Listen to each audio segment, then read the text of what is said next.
Morning बच्चों। आज मैं आपको पाठ 7 उपसर्ग के विषय में बताने जा रही हूँ। उपसर्ग, उपसर्ग क्या है? उपसर्ग शब्द उप तथा सर्ग दो शब्दों के मेल से बना है। उपसर्ग शब्द उप और उपसर्ग, उप और सर्ग दो शब्दों के मेल से बना है, जिनके अर्थ आरंभ तथा रचना क्या है? जिनके अर्थ क्रमशः आरंभ तथा रचना शब्द हैं। इस प्रकार मूल शब्द सर्ग से पूर्व उपशब्दांश लगने से इसका अर्थ हुआ आरंभिक रचना, अर्थात शब्द से पूर्व जुड़ी रचना। अब इसको साधारण भाषा में समझिए कि जिन शब्दों के आगे हम कोई नया शब्द जोड़ देते हैं तो वह कहलाते हैं उपसर्ग। यह दो शब्दों से मिलकर बना है, उप और सर्ग। उपसर्ग क्या है? उपसर्ग जो है दो शब्दों से मिलकर बना है, उप प्लस सर्ग। ये हो गया आपका उपसर्ग, दो शब्दों के मेल से बना है। इसका अर्थ क्या है? आरंभ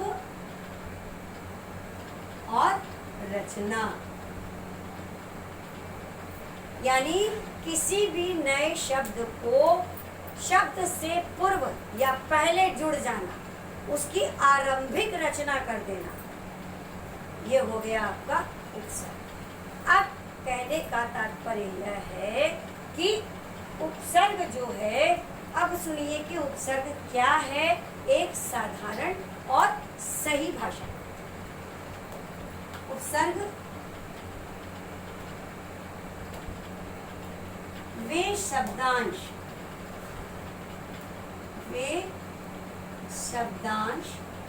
जो किसी भी शब्द से पहले लगकर या जुड़कर, वे शब्दांश जो किसी भी शब्द से पहले जुड़कर उस शब्द का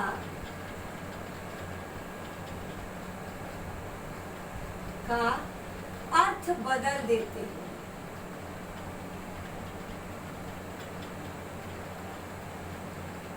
अर्थ बदल देते हैं, उसे उपसर्ग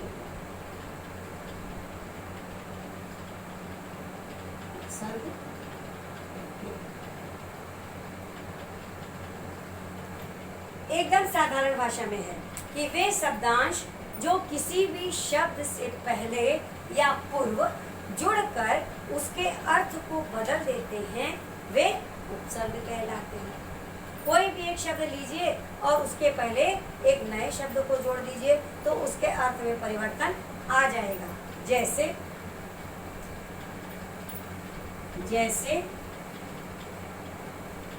सूरत, एक शब्द आपने लिया कि सूरत, अब इसके पहले अगर आपने कोई भी शब्द जोड़ दिया, बद सूरत, सूरत यानी शक्ल, बद माने खराब, सूरत माने शक्ल, खराब शक्ल।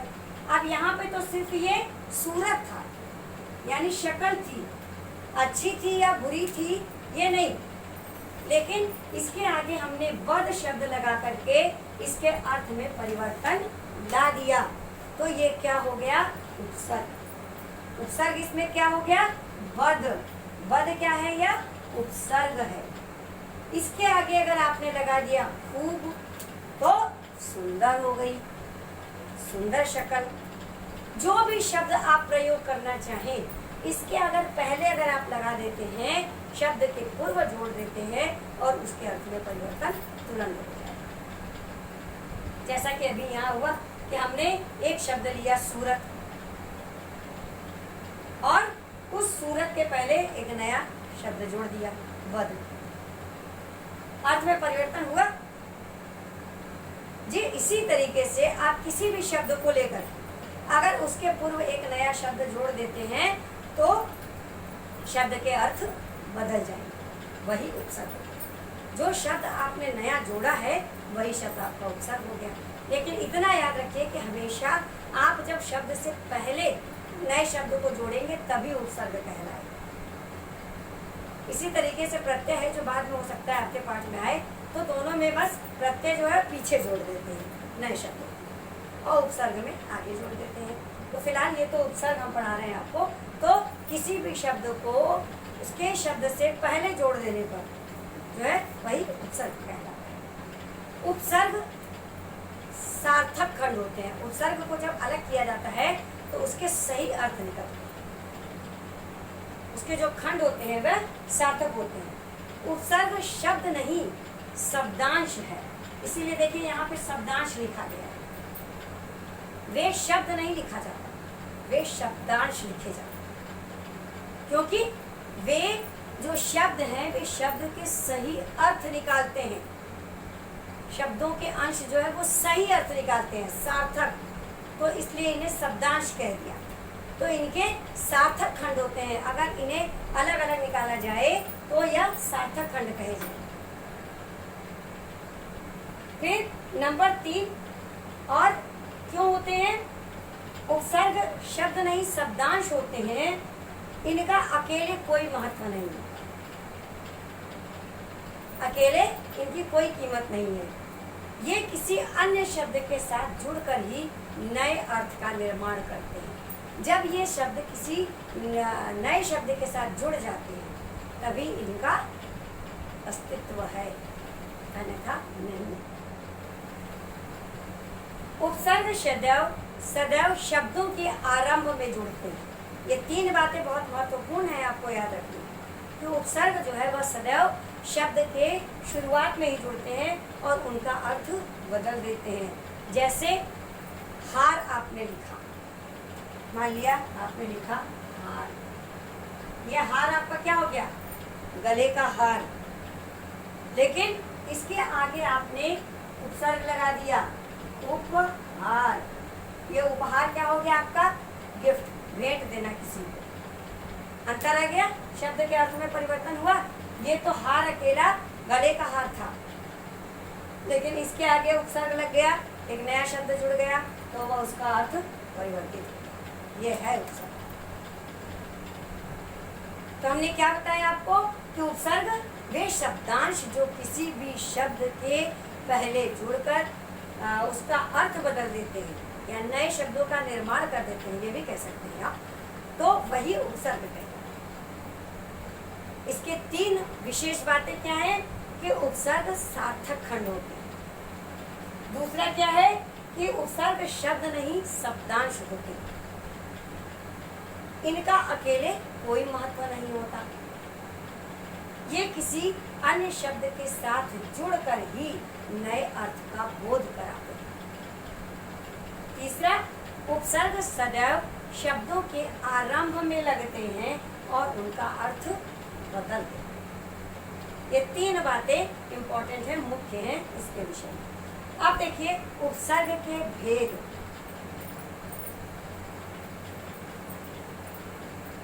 उपसर्ग के भेद,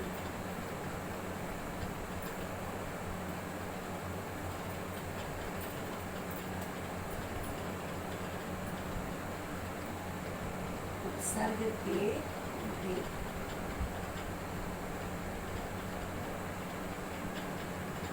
उपसर्ग के 4 भेद होते हैं।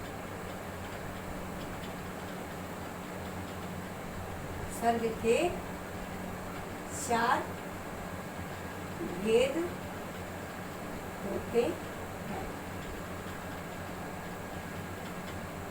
कौन कौन से? तत्सम उपसर्ग, फिर नंबर 1 तत्सम उपसर्ग, नंबर 2 उपसर्ग की तरह प्रयोग होने वाले अव्यय,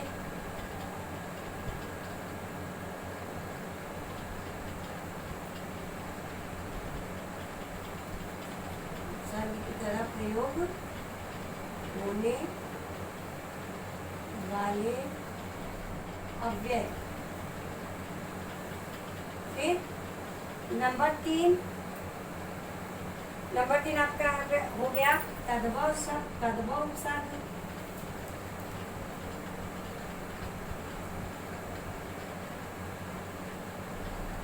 नंबर 4 आपका हो गया आगत।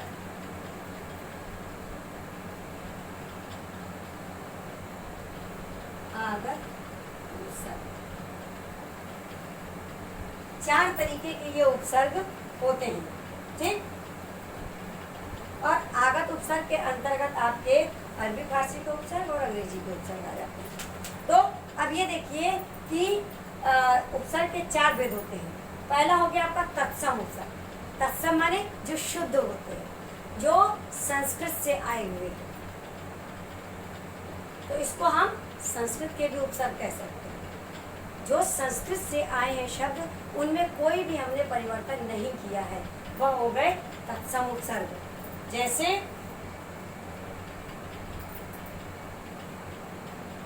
अति शब्द आ गया। अति माने भैया तुम तो बहुत अति करते हो, यानी हद कर देते हो, बहुत अधिक हद कर देते हो तुम। तो ये शब्द क्या हो गया? अति जो आया उपसर्ग, वह कहाँ से आया? तत्सम उपसर्ग है। कहाँ से? संस्कृत से। अनु आया। अनु माने पीछे, अनुसरण करना, किसी का अनुकरण करना। ये सब सारे शब्द पीछे, जब कोई आगे कर लेगा तभी ना आप उसका अनुसरण करेंगे, तभी ना आप उसका अनुकरण करेंगे। कैसे अनुकरण करेंगे? जब कोई भी व्यक्ति कुछ कार्य किया ही नहीं है तो आपका अनुकरणीय कौन होगा? तो अनु यानी पीछे। ये सब सारे संस्कृत शब्द। अनु माने पीछे, किसी का अनुसरण आप कर रहे हैं, कोई अच्छा काम कर रहा है उसका अनुकरण कर रहे हैं। तो जब कोई व्यक्ति कुछ कार्य कर चुका होता है तब उसका अनुसरण किया जाता है, तब उसका अनुकरण किया जाता है। तो अनु माने हो गया क्या? पीछे। ये सब सारे शब्द संस्कृत के हैं। जैसे अप, अप माने होता है अनुचित, यानी गलत का। तो अब इसमें आपका आ गया कि जैसे अभी हमने आपको बताया था पहले अति। अति माने अत्याचार। ये देखिए लग गए उपसर्ग। अत्याचार, अत्यधिक,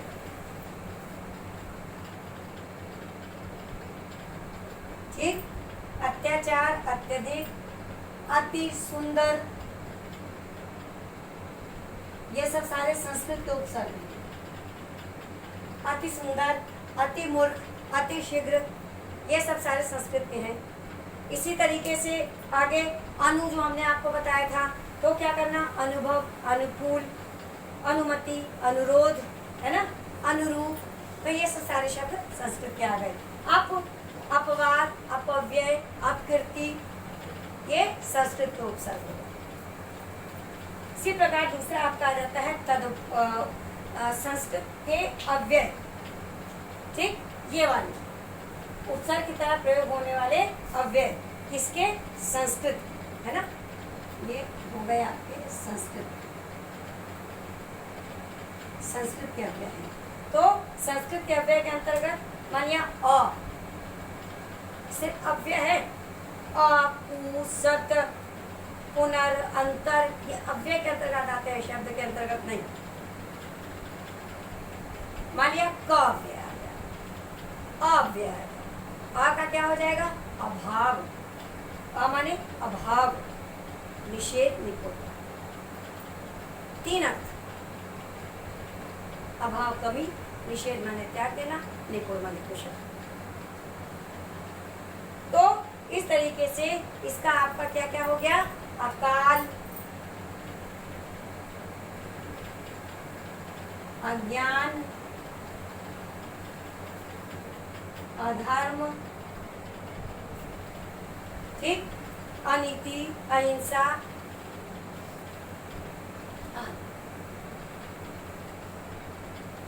मान लिया। अब आपका आ गया कुउपसर्ग। कु माने बुरा, तो कुख्यात, उद्धृत्य कुरूप,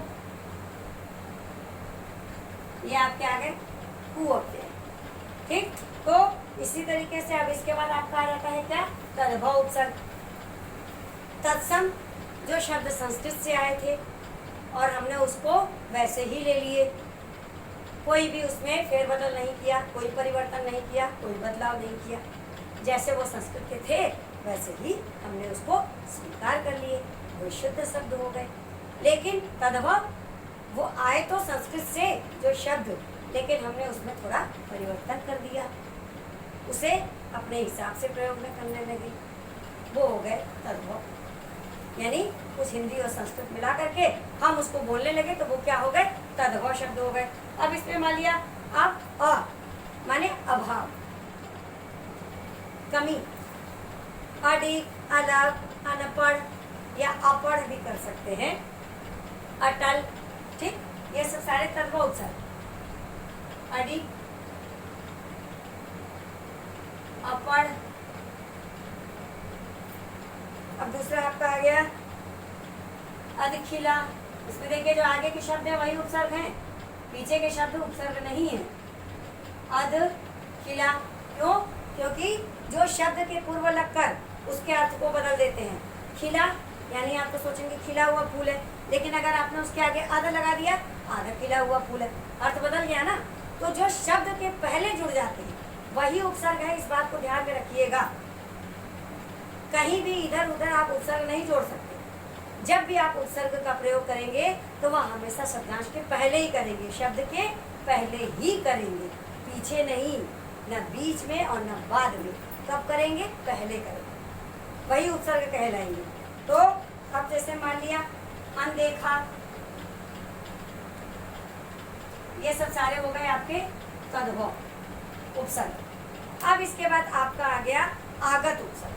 आगत माने जो बाहर से आए हैं, जो बाहर से शब्द आए लेकिन हमने उसको स्वेच्छा से स्वीकार कर लिया और अपने हिंदी भाषा में उसको स्थान दे दिया, उसका हम बेधड़क प्रयोग भी करने लगे, वही आगत उपसर्ग। कौन कौन से भाषा आए हैं बाहर से, अरबी, फारसी है, अंग्रेजी है, सब भाषा बाहर से ही आए हुए हैं ना, ये मेहमान है और हमने मेहमान को बड़ी अच्छी तरीके से अपने यहाँ स्थान दिया, वही है आगत उपसर्ग।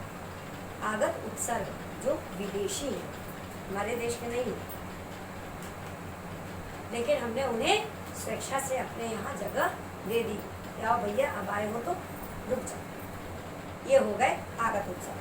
तो आगत उपसर्ग के अंतर्गत जैसे मान लिया अरबी फारसी में मान लिया बुनियाद उपसर्ग, इसके आगे आपने लगा दिया बेबुनियाद, बेबुनियाद, बे उपसर्ग लग गया, यानी बिना किसी नाम के, बेकार है, बेबुनियाद बात, इसका कोई औचित्य नहीं है, इसका कोई अस्तित्व नहीं है, ये हो गया बेबुनियाद। बेघर,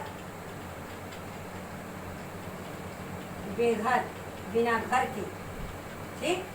बेहिसाब,